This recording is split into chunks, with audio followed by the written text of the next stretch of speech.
ভিডিওটি করার আগে ক্ষমা চেয়ে নিচ্ছি, কারণ আমি একজন প্রবাসী। গতকালকে দেখলাম আমাদের প্রবাসীদেরকে অপমান করেছে কিছু সংখ্যক ব্যবসা এবং একটি কুলাঙ্গার ভিডিও ধারণ করেছে। সেই কুলাঙ্গারের ইউটিউব চ্যানেলে ভিডিওটি আপলোড করেছে যাতে বেশি ডলার ইনকাম করা যায়। তোকে যদি কুলাঙ্গার সামনে পেতাম, জুতাটা বাইরে তোর সাফার দাঁত, এদিকেরটা ওদিকে নিতাম, ওদিকেরটা এদিকে আনতাম। জানোয়ার কোথাকার। ভিডিও করার অন্য কোনো টপিক ছিল না, একদম চাপার দাঁত ভেঙে গেলাম আমাদের কুলাঙ্গার কোথাকার। আর সে সমস্ত পতিতাকে বলছি ভালো হয়ে যা, ভালো হতে পয়সা লাগে না। প্রবাসীরা খারাপ না, তোরা খারাপ। কিভাবে খারাপ জানোস? বন্ধুরা, আপনারা যারা ভিডিওটি দেখেছেন ভালো করে দেখেন, জায়গাটা কোথায়? সংসদ ভবনের সামনে, আবার আপনার জিয়া উদ্যানের সামনে, এবং এদেরকে পাওয়া যায় আপনার বলদা গার্ডেনের সামনে, এদেরকে পাওয়া যায় রমনা পার্কে, বোটানিক্যাল গার্ডেন। গাছ এভাবে লড়ে, মানুষ মনে করে গাছের থেকে মনে গরু ছাগল পাতা খায়, সেই জন্য গাছ ডরে কাঁপতেছে।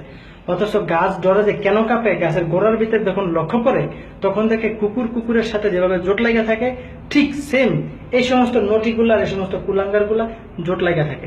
এদের ভোগার ভিতরে বাড়িতে জোতাতে লাথিও মারে, তখন এগুলো লড়ে না, ছোটানো যায় না, আঠার মতো সুপার গুলো আঠার মতো লেগে থাকে। তাই এরা কখনো ভালো হবে না। আর ভালো করে আপনারা জানেন যে সমস্ত জায়গাতে এরা খারাপ কথা বলতেছে যে প্রবাসী ছেলেরা খারাপ, এই নটিরাই এই ব্যবসাগুলারই এই জিয়া উদ্যানের সামনে বা আপনার পার্কে, এই পার্কে, লেক পার্কে এবং সংসদ ভবনের সামনে সন্ধ্যার পরপরই দেখা যায় 20 টাকার বিনিময়ে শর্ট নেয়। গাছের উপরে পর্যন্ত গিয়ে শর্ট নেয় পুলিশের ভয়ে। কত পুলিশ এরকম ঘটনা ধরছে, জিজ্ঞেস করছি কি হয়েছে, গাছের উপরে গিয়ে আকাম কুকাম করছে, নাউজুবিল্লাহ। তখন আমরা জানতে পারি এই সমস্ত কুলাঙ্গার আর এই সমস্ত পতিতা কত বড় ব্যবসা। আর তোদের মতো ব্যবসা এইগুলোই তো হলের সামনে ছবি যখন শেষ আধা ঘন্টা আগে এমনি দর্শিদার মতো এমনি চিত্তে কাটতে থাকো, তোদের মতো ব্যবসারা। তাহলে ওখানে তো প্রবাসীরা থাকে না, ওখানে তারা থাকে, ওখানে মদ খায়, গাঞ্জা খায়, যারা ইয়াবা খায়, হেরোন খায়, যারা ওই কি করে জুয়া খেলে, ওগুলোর সাথে তো তোদের সাথে মেলামেশা হয়। তাহলে প্রবাসী দোষগুলা কেন দিচ্ছিস? তাদের চরিত্র কেন খারাপ বলছিস? প্রবাসী ছেলেরা যারা আছে তোদের ইমো নাম্বার কোথেকে পায়? তোদের ফেসবুক অ্যাকাউন্ট কিভাবে পায়? ফকিন্নির বাচ্চারা, তোরা বাংলাদেশ থেকে বসে বসে দেখো তারা বিদেশে, ওদের ফেসবুক অ্যাকাউন্টে অ্যাড পাঠাস আর ইনবক্সে লেখস যে ভাইয়া আমার সাথে যদি আপনি ইচ্ছে করেন অডিও কলে ইমোসেক্স করতে পারেন 1 মাসের জন্য 1500 টাকা। তোদের মতো ব্যবসা। তারপরে বলো ভিডিওগুলো যদি ইমোসেক্স করেন তাহলে 3 থেকে 3500 টাকা। তোদের মতো ব্যবসা, তোদের জ্বালা যন্ত্রণায় প্রবাসী ছেলেরা খুব অশান্তিতে আছে। তোরা খারাপ ব্যবসা কোথাকার। তোরা এই সমস্ত টাকা নিয়ে সংসার চালাস, পড়াশোনার জন্য এগুলা করস।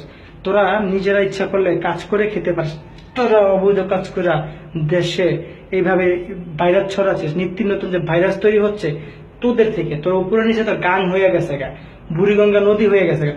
তোরা আবার কিভাবে ভালো হলি, তোরা আবার কিভাবে প্রবাসীদেরকে খারাপ বলছিস? তো তার বাড়ির স্টোরে চাপার দাঁত ভেঙে ফেলাবো। প্রবাসীরা তোদের পিছনে ঘুরে না, তোরা প্রবাসীদের পিছনে ঘুরিস। কারণ ইমোসেক্স করার জন্য এবং প্রবাসীদেরকে বলিস তোর বাবা ঠাডা বুড়া মরে গেছে, মা মরে গেছে গা, পড়াশোনা করতে চাচ্ছিস, পারছিস না, এবং তোদের বই কেনার টাকা নেই। ফকিনের বাচ্চা তোরা এই সমস্ত জাল পাতস প্রবাসীদের জন্য। প্রবাসীর টাকা আছে সেই জন্য তোদের মতো নোটিরা প্রবাসীর পিছনে ঘুরিস। ফকিন্নি কোথাকার। প্রবাসীরা তোদের পিছনে ঘুরে না। আর তোরা যে বাংলাদেশ দেশের মতো ছেলেদের কথা বললি, তাদেরকে নিয়ে কথা বলি।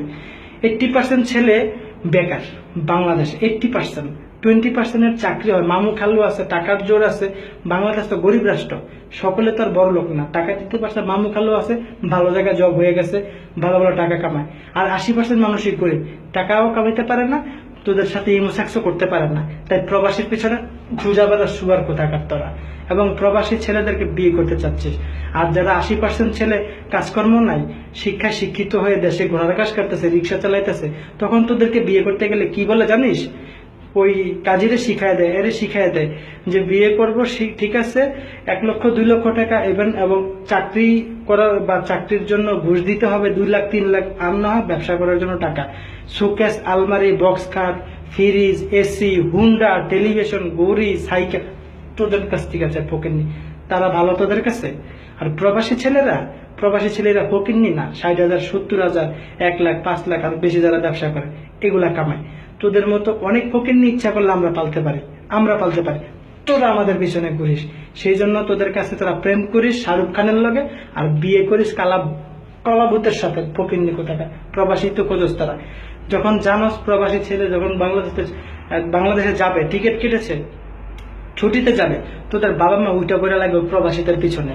তাদের বাবা মার কাছে তেল মাখে, পিঠা খাওয়ায়, পান খাওয়ায়, হেন খাওয়ায়, তেন খাওয়ায়। প্রবাসী ছেলে নিজেও জানে না তোর সাথে বিয়ে ঠিক করে রাখছে।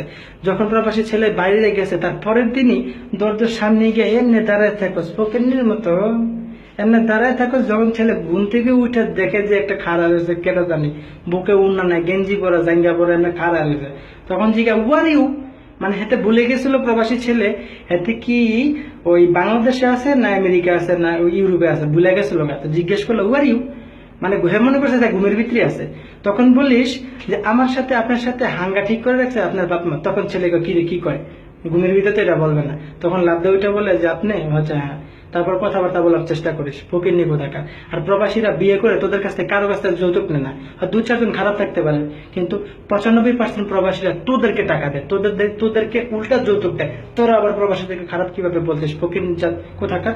তোরা মা জাতের কলঙ্ক, যে মা নামে মা জাতের যে সম্মানটা ছিল, তোরা ফকিন্নি, তোরা পতিতা বেশ্যারা সেই সম্মান নষ্ট করে ফেলেছিস। আজকে মা জাতের যে সম্মানটা পেতে তোরা পাচ্ছিস না। এবং আরো কি যেন বলতেছিস যে তোরা নাকি ওই ছেলেদের সাথে সবসময় দিন কাটাস। আরে প্রবাসীরা এখান থেকে বসে টাকা পাঠায়, সেই টাকা শাড়ি কিনিস, মোবাইল কিনিস, আইফোন জীবনে চোখে দেখছস, স্বর্ণ চোখে দেখছস, হীরা মুক্তা দেখছস, এই প্রবাসীদের কাছ থেকে নিচ্ছিস টাকা। এতগুলা টাকা নিয়ে প্রবাসীর সাথে বেইমানি করে দেশে গাঞ্জাখোরের সাথে পাল্লাই যাস, লজ্জা করে না? তোরা আবার বড় বড় কথা বলিস প্রবাসীরা খারাপ। প্রবাসীরা আছে বলে দেশ টিকে আছে। প্রবাসীরা না থাকলে বাংলাদেশের যে সরকারই আসুক ভিক্ষা করে দেশ চালাতে হবে। আমরা প্রবাসীরা বাংলাদেশের সবচেয়ে বড় বাহিনী, আমাদেরকে সরকার সুদ্ধা সম্মান দেয়। আর তোরা সম্মান দিবি কি? তোরা তো সম্মানী ব্যক্তি না, তোরা হচ্ছিস পতিতা। তোদের রাতের বেলা 20 টাকার শর্টের জন্য তোদের পাওয়া যায় ফকিন্নি মুকিন্নি কোথাকার। আবার একদম চাপার তাঁত ভেঙে গেলাম যারা প্রবাসী নিয়ে কথা বলে। ভালো হয়ে যাবে ভবিষ্যতে।